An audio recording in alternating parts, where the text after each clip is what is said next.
And on this Easter weekend, one of America's most powerful Catholics, a man once considered a contender to be Pope himself, New York Cardinal Timothy Dolan, speaking to ABC's George Stephanopoulos about what happened inside that secret conclave and the possibility of there being an American Pope someday. So let's bring in George Stephanopoulos, host of ABC's This Week. And he really did provide some interesting color about what went on in that conclave. Tell us color about is that. exactly right. There's only so much he can say. They're bound by secrecy. But the Cardinal did confess to some anxiety leading into it because of the challenges facing the church right now. And the other interesting thing he did say is, as you mentioned, he was mentioned as a possible Pope going into the conclave, but most observers believe that the other cardinals aren't ready to choose an American Pope, a Pope coming from a major superpower. He believes that over the course of this conclave, that opposition melted away and that he can now imagine an American Pope someday. And remember, the new Pope is 76 years old.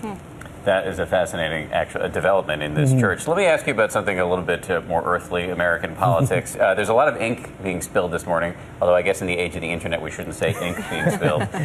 Both the New York Times and Politico have stories about the speculation and maneuvering in advance of a possible presidential run by Hillary Clinton. Is this absurdly early to be discussing something like this? Sure it is, but it's not going to stop. It's only going to grow over the next couple of years. Here's what we know right now. We know that a lot of Democrats and a lot of major fundraisers in the Democratic Party want Hillary Clinton to run. They believe she will be the strongest candidate in 2016. And we know that Hillary Clinton has not ruled it out going forward. So until she does, or until she jumps in, that speculation is not going to go away at all. And what it does do is kind of freeze the field.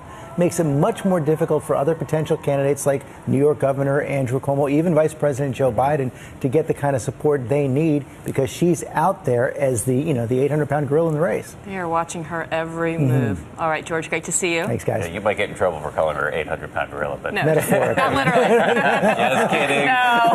Just kidding. Thank you, George. Appreciate Thanks, it. By the way, guys. George has a big show on this Easter Sunday. New York Archbishop Timothy Dolan will be, as we just saw, George's guest, along with Newark Mayor Cory Booker and Congressman Peter King. It's all coming up on This Week, just a little bit later this morning with George Stephanopoulos.